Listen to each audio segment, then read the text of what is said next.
His death came as a huge surprise to me. My father, the charmer that he is, says that the only surprise is how long he lasted. My brother had issues with depression and addiction, and had been in and out of rehab since high school, but had never attempted suicide before. What he had done was fall off the wagon over and over again. Maybe I'm an idiot for putting this kind of hope in an addict, but this time, it felt different. He had been sober for a few months, his longest run ever, and he had gotten a job, and he was doing really well from what I could tell. He even started to talk about becoming a writer.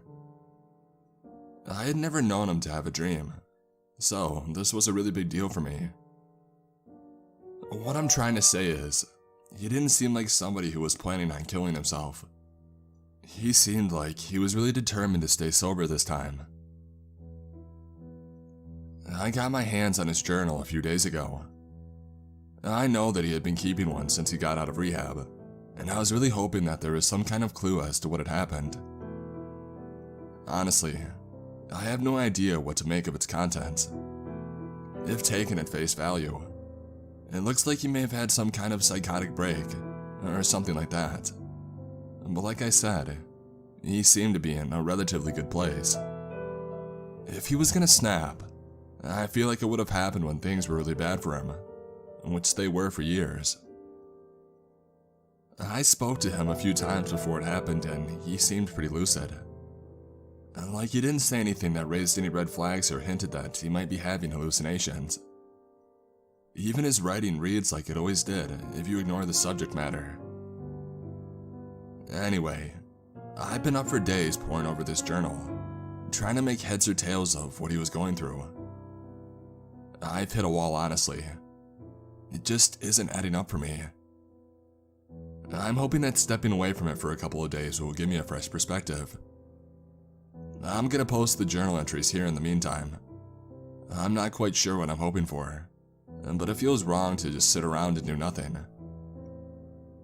I think it's important to mention that there were literally hundreds of entries in his journal.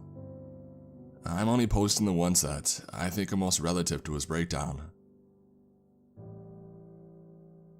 Entry 1. April 10th, 2019. I posted my first story on Reddit today. It didn't get much attention, so I ended up taking it down. One of the few people who did see it though DM'd me. He, I'm assuming, said he liked the way that I wrote and that he needed some authors to beta test his program he and his team had been working on. He asked if I was interested. I wasn't, but I was. I'm not an accept job offers from internet strangers kind of guy, but people aren't exactly scrambling to hire me right now. Most employers aren't interested in a guy that got caught stealing painkillers from his pharmacy that he worked at. It's a shocker, I know.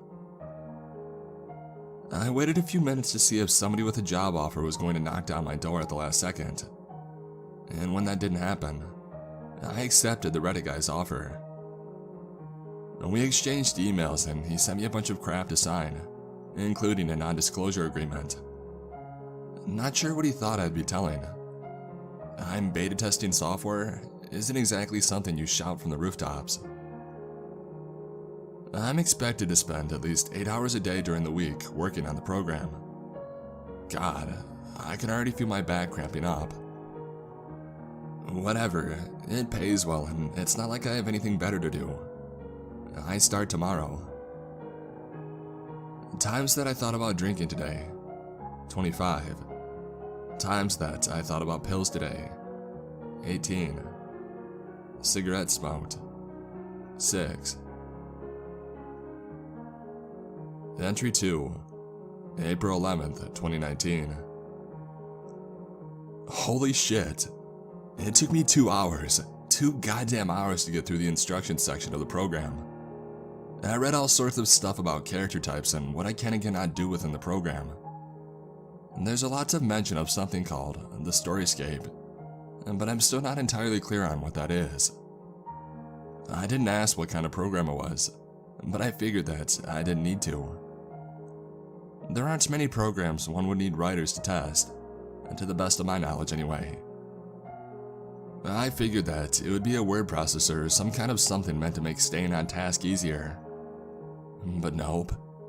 It's a collaborative life simulator, according to the instructions, which by the way took me 2 hours to read. I know I said that already, but I'm still pissed off about it. These tech nerds really blow my mind. They can create a whole collaborative whatever, but a simple summary is completely outside the realm of possibility. I'm going to be responsible for watching over a character, following their day-to-day life and intervening in subtle ways to make shit happen. What exactly that shit is will be defined by assignments given to me by the program. You see, it wasn't so hard, was it? Anyway, I guess that makes this some kind of video game. Cool, I like video games. I've managed to break down the instructions into a few important bullet points. I'm going to write that down here so I don't have to slog through that crap again if I forget something. 1. An author must complete every assignment that they are given. Failure to do so will result in termination of their contract. 2. There are 2 types of characters, complex and throwaway. 3. Once a character is created, it cannot be deleted. It'll exist within the storyscape and will perform actions until its death. 4. An author can create throwaway characters to perform a specific task. 5. Complex characters cannot be created by an author. Only admin can create complex characters. 6. Complex characters have free will, and their decisions and subsequent actions are their own. Free will? I didn't make that up. That was actually in the instructions. Long-winded and melodramatic. I finally clicked out of the instructions and I was greeted with an overhead view of this boy's bedroom. I really wasn't expecting the graphics to be this good. I wasn't expecting graphics, honestly. It reminded me a bit of that game, The Sims, but way less cartoony. I put together that this digital world was the storyscape that they were talking about. I moused over the kid and a little box popped up above his head. Jared Redford, 8, complex. I did the tutorial, which basically just walked me through Jared's first day of 3rd grade. It played out kind of like a movie, with the important scenes getting screen time and everything else being skipped over. How the program decides what is and isn't important is beyond me. It all seems pretty mundane so far. Supposedly, there's an option to play through the entire day, but honestly, who has time for that? The first assignment that I got was, make new friends, and the tutorial showed me all the options for accomplishing that. I can't control Jared directly, but I can do a whole bunch of other things like make thoughts pop into his head, control the intensity of specific emotions, give him gut feelings, cause little muscle spasms, and a bunch of other things as well. It seems like the whole point of giving the character free will was to have me bend it. Why not just let me control the character and be done with it?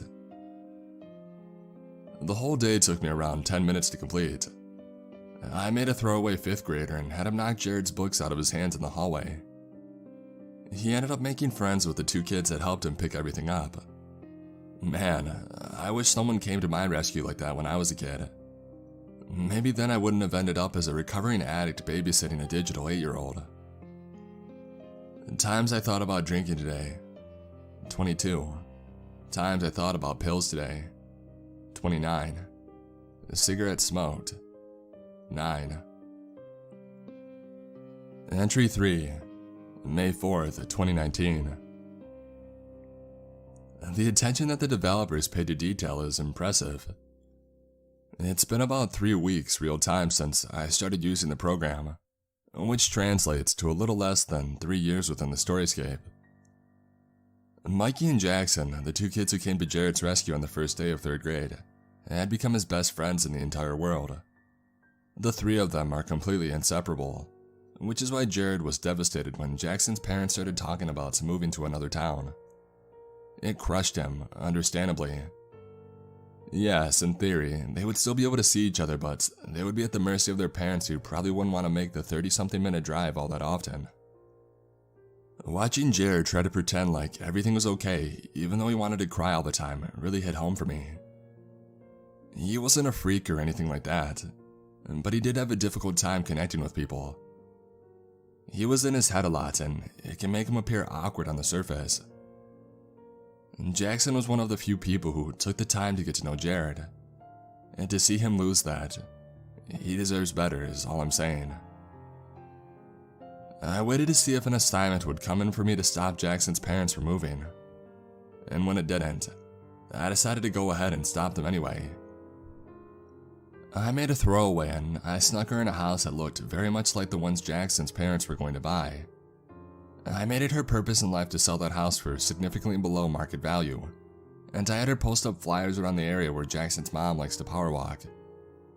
I also made a second throwaway and I had him drunk drive his car through the living room of the other house.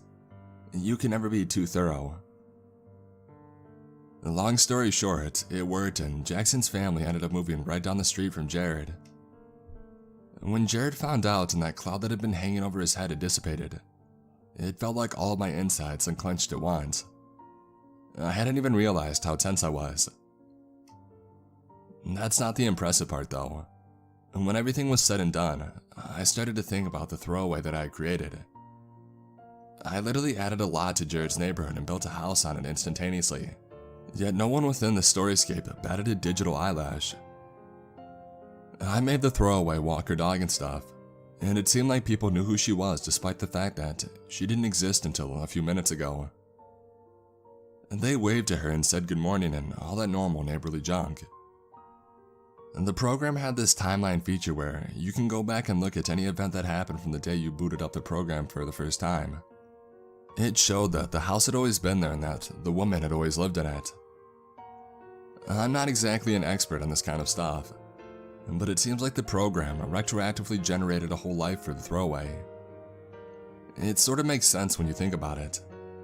When I'm in public, I often think about the fact that every single person I pass in the streets is living their own lives. They might be throwaways in my story, but in theirs, they're the main character. They have their own history, their own social security number, family, home, etc. If you were to suddenly take an interest in their lives and dig deep enough, you would find all of those things.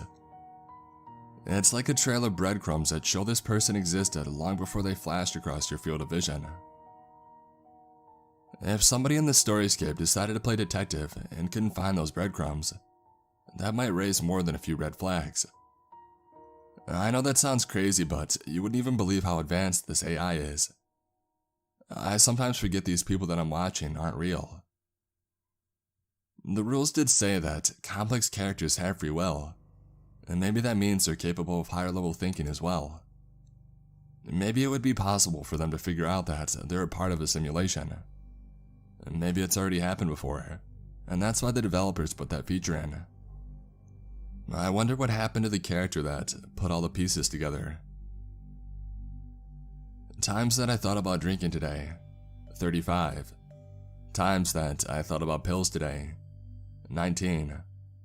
Cigarettes smoked, 8. Entry 4, May 17th, 2019. Middle school was more or less what you would expect. Puberty, self-discovery, peer pressure, the whole gamut really. Everything except an interest in girls. I guess his hormones haven't reached critical mass yet. Maybe he's a late bloomer. The majority of the assignments were more long-term things meant to carry over into high school. Things like prepare for high school football and cultivate an interest in the forensics club. Both have been easy enough so far. For football, I've been increasing his feelings of happiness and determination every time he does anything physical or watches football on TV. For forensics, I had a throwaway cause a programming error that made an episode of CSI pop up on a channel Jared watches after school. He started watching it on the internet now. They've started giving me quick assignments to do at the same time. I have a theory that the program is trying to maintain some kind of equilibrium. Like for every handful of positive effects, there's a few negative ones to balance them out. I guess it wouldn't be all that realistic if Jared was happy all the time. Honestly, I don't really like doing negative things to him. When I see him all sad and dejected over something he can't control, it makes me feel like somebody punched me in the gut. It's like I'm looking at myself, 14 years old, and wondering what I did to deserve the hurt that I was feeling. I wonder if he can also feel that feeling of powerlessness, if it falls thick and dark around him like blackberry syrup. I wonder how often he feels like he's drowning in his own bedroom. I hope never. I don't want him to feel like I did. I don't want him to hate his life so much that he has to turn to drugs and alcohol to cope with it. He shouldn't have to mire through his life. I did enough of that for the both of us. Times that I thought about drinking today, 32. Times that I thought about pills today, 41. Cigarettes smoked, 11. Entry 5, May 23rd, 2019. In a strange but very welcome turn of events, Jared has a girlfriend. I'm not gonna lie, I was starting to think that he might be gay. Not that there's anything wrong with that, but he does live in a conservative town, and I didn't want him to have to deal with coming out in a place like that. It just turns out that he hadn't met the right girl yet. And by that, I mean he hadn't met any girl that even remotely interested him. But then Melody got transferred into his chemistry class. His jaw hit the floor so hard that I had to remind him to close it before he drooled all over himself. It was like someone reached into his brain, took his idea of a perfect woman, and then stuck her in his class. Which might have been what actually happened, but we won't go there for right now. Funny, I never would have thought that redheads were his type. I guess that explains his disinterest in the rest of the local ladies. Melody is the first redheaded girl that I'd seen in the entire storyscape. I spent the whole class filling his head with confidence-boosting thoughts. I decided to exercise one of my most intrusive powers and hijack the little voice in his head. Take a deep breath, you got this. She's just a girl, nothing to be scared of. Look, she's smiling at you, just smile back. I felt weird being inside his head like that, especially when I imagined somebody doing the same thing to me, but it really helped. After class, he was so pumped that he walked straight up to her and asked her if she wanted to go see a movie. A few dates later, my man gets up the courage to ask her to be his girlfriend, and no little voice required, and she says yes. He was so happy that it actually brought a tear to my eye. The first happy tear that I've cried. Ever, really. Times that I've thought about drinking today, 15. Times that I thought about pills today, 17. Cigarettes smoked, 7. Entry 6, June 10th, 2019. I freaking hate myself. I hate myself, and I hate whoever writes these stupid assignments. I only got one assignment today. I probably would have gotten more if I stayed on, but I'm done for now. Maybe forever, I don't know. When the assignment to break his heart came in, I just stared at it for a while. Long enough to see that the program wasn't going to allow the day to progress until I started taking the necessary steps to do so.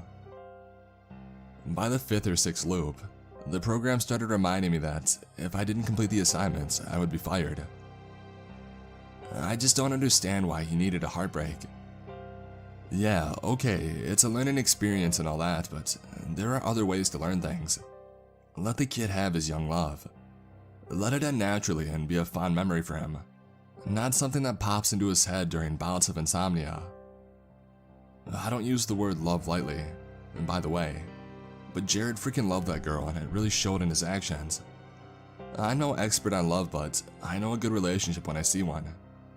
She was a good influence on him. Maybe not directly, I mean. She drank a little more than I would have liked, but her presence made Jared want to do his best. Every test that he aced, he did it for her. Every touchdown he scored for her. She became everything to him. Yes, I acknowledge that probably wasn't healthy, but who cares, he was happy. And of course, I have to be the one to put a stop to that. I did my best to remind myself that this was just a simulation. that Jared wasn't real and neither was Melody, but that wasn't working anymore. It doesn't matter if he's real or not. My connection to him was real. Screw me, I'm such an asshole. I did it for the freaking money, and that's all there is to it. I broke my little buddy's heart for a paycheck, and not even a good one. It's bullshit. Everything is bullshit. I did my best to make sure that Jared could heal. He had to hate her if it was gonna happen. If he still had feelings for her, had any reason to keep asking himself, what if I would have done things differently? Then this would become a weight he carries for the rest of his life. High school romance or not, that stuff sticks with you. There was a party that they were supposed to go to. Just a typical no parents, no rules type of shindig on a Friday night. Jared ended up deciding not to go. The week before, he had showed up to Saturday practice hungover and coach flew off the handle. He didn't want to risk it, but he told Melody that she should go. He trusted her completely, so in his mind, there was nothing to worry about. I made a throwaway, a boy from another school. Chiseled, handsome, tall, standard high school dreamboat. His purpose was to seduce her, and I really hoped that it wasn't going to work. I hoped that she had felt the same way about Jared that he felt about her, and that she would have enough respect for the relationship to not throw it all away for one drunk hookup, and that she would prove herself worthy of that trust. And then the eggheads that made this program would love all the outcome and say, "Wow, I didn't expect that. Well, love is love, you can't mess with that." Wouldn't that be nice? Unfortunately though, reality is very rarely nice. Apparently the same goes for virtual reality. I had the throwaway take a video and send it around.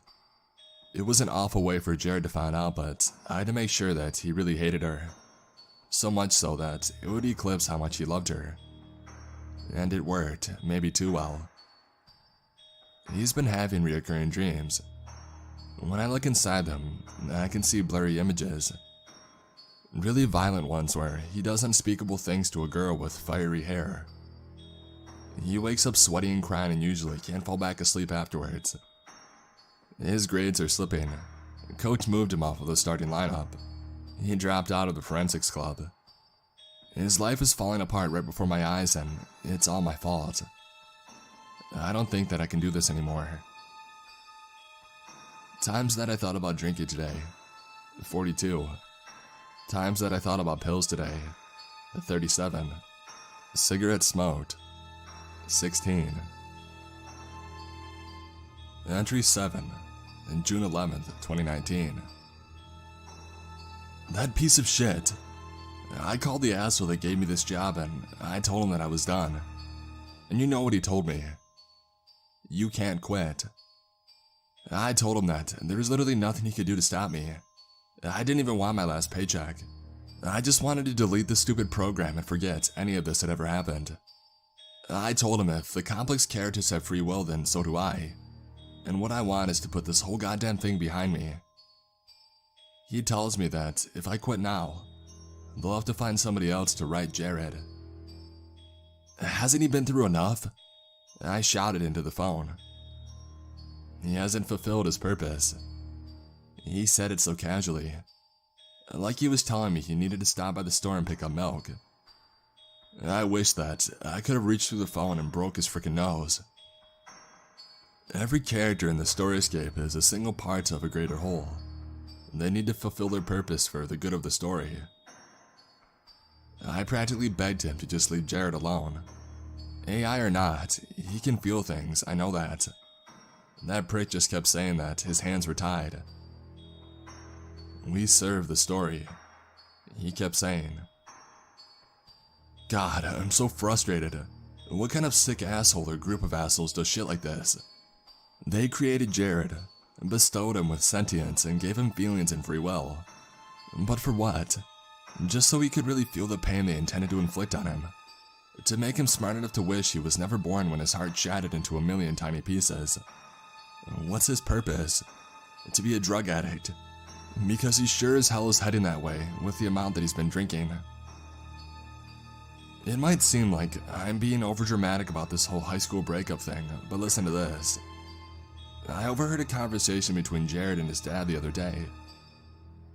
The program skips over their interactions often, so I didn't even realize that his mother wasn't in the picture.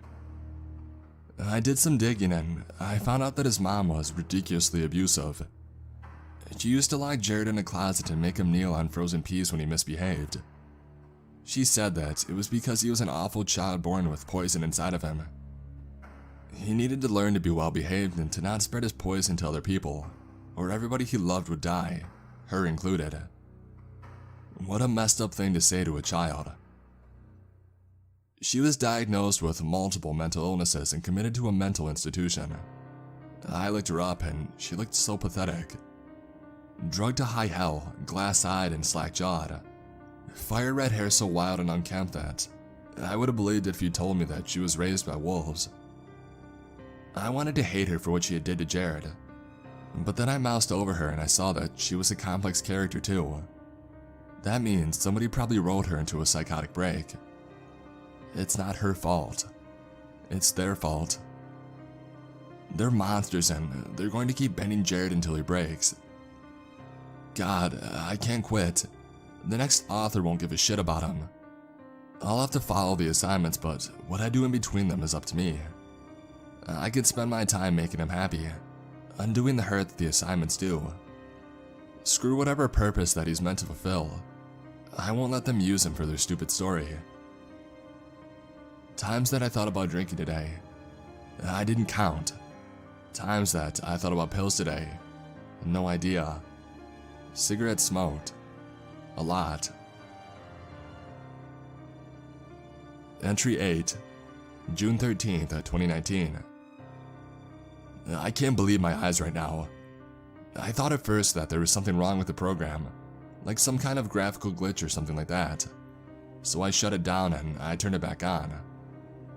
Nope, there it was. Assignment: kill Melody. I probably shouldn't be as surprised as I am. I should have expected something like this from the pieces of crap that made this program.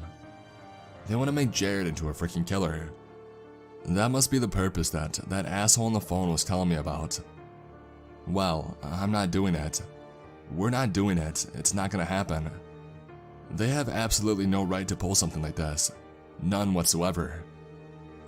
I'm going to find out where these wastes of human life work and give them a taste of their own medicine. Who the hell are they to play God? I need a drink. Entry 9, June 14th or 15th, 2019. His handwriting starts to get really sloppy here, so it's hard to tell. I had to do it. I had to. I didn't want to, but I had to. I tried to save him from it. I made a drunk driver to hit him. I made a gunman to shoot him. I made a pilot to crash a plane into his house. Quick, easy deaths, it was better for him. I called the asshole. He said, "The Storyscape needs a serial killer." A serial killer? So Melody would be the first of many. No, I won't do it. You have to, or we'll find somebody that will. Screw you, I'll never let it happen. I'll sit here and undo everything you try to do to him. Everything. And I don't care if it takes the rest of my life. Fine. And then we'll find another killer. And Jared will be his first victim. And we'll make sure that the next one likes to take things slowly. When I looked at the assignment again, it said, "Hunter be hunted." I couldn't let him be hunted. I tried to kill him all night, but they just undid everything. Brought us right back to the beginning of the day. Jared doesn't even know what was happening to him. It was better for him to be the hunter. He would be happier that way. I pulled images from his dreams. Images of a girl with fire red hair bound and gagged. Trying her best to scream but only managing muffled cries through the spit-saturated cloth. Eyes wide and bloodshot. Cheeks streaked with tears, dried and fresh. I pushed his happiness and satisfaction as high as it would go. I didn't need to do anything to his arousal. That was already maxed out. I helped him make the plan. mostly nudging him in the right direction, but hijacking the little voice in his head when it felt necessary. I didn't want him to get caught, and I would have to rot in a jail cell. He deserves freedom. I let him pick the murder weapon. I suggested a gun, make it quick and easy. But he didn't want that though. He picked an axe. The forensics club had taught him that genetic material would be his undoing. He wore a hairnet, under a beanie, under a ski mask, leather gloves, and a surgical mask. He wore dark clothing that covered as much skin as possible. He picked out a place to bring her. An old electrical shed in the woods behind his neighborhood. It hadn't been used in years and the lock was rusty and easy to break. He followed her for days and he waited for his opening. Football had made him fast enough to rush her before she knew what was going on, strong enough to knock her out in one punch and carry her unconscious body to his car. He tied her up and he placed a gag in her mouth, just like in his dreams.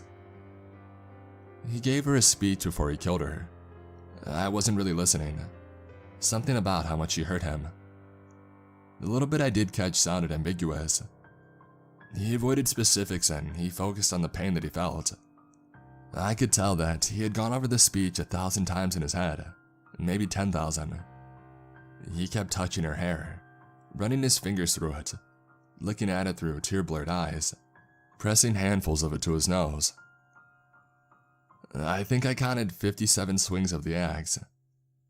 She looked like mincemeat when he was done. A mushy pile of gore with fire-red blood-matted hair. The plastic tarp that he put down beforehand made cleanup easy. A little check mark appeared next to the assignment. Jared slept more soundly that night than he had since the breakup. I bought a bottle of Jack Daniels. Entry 10, June 17th, 2019. Again, sloppy handwriting. This whole entry was practically illegible. There's more to this than I'm seeing, I know it. Jared is real. He's real whether he's physically real or not. He isn't just lines of code wrapped in a convincing character model. What if the storyscape is just another dimension?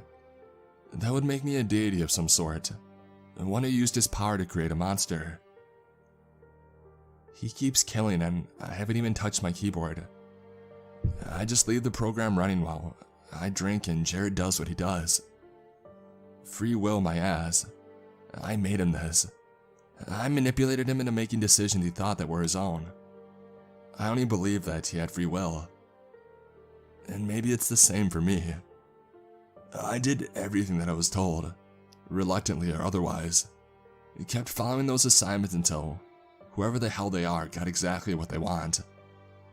They served the story and I served them. There's a thought that keeps popping into my head. How do I know that my feelings are mine? My love for Jared, that need to protect him, to see him happy. What if that was put inside my head? What if somebody was sitting at their computer and jacking up my happiness, my empathy, and my compassion? Now that I think about it, Jared and I didn't even have that much in common. But somehow I felt like we were kindred spirits. What if I haven't been the only one inside my head this whole time? What if I've never been the only one inside my head? That would explain it. My life, my pain, my addictions. All of those were just parts of my story. Little pieces of an inciting incident that would drive me to fulfill my purpose. But what purpose? How many layers are there to this thing? How many endless authors are out there? Fingers dancing across their keyboards, keystrokes reaching into the storyscape to gently bend the free will of their complex characters. To do what? Write in their storyscapes, manipulate their characters. Where does it end? No. Where does it begin? God, my head. It's swimming. I won't be a part of this. I won't be someone's puppet. If my theory is right and I am a complex character, then that means that I have free will. Or the illusion of it at least. As long as I live, my actions will never be my own, even if they feel that way. There will always be an invisible hand guiding me. There will always be an author behind a keyboard. I won't let that happen. I will be free. I will be free. I have free will and I will be free.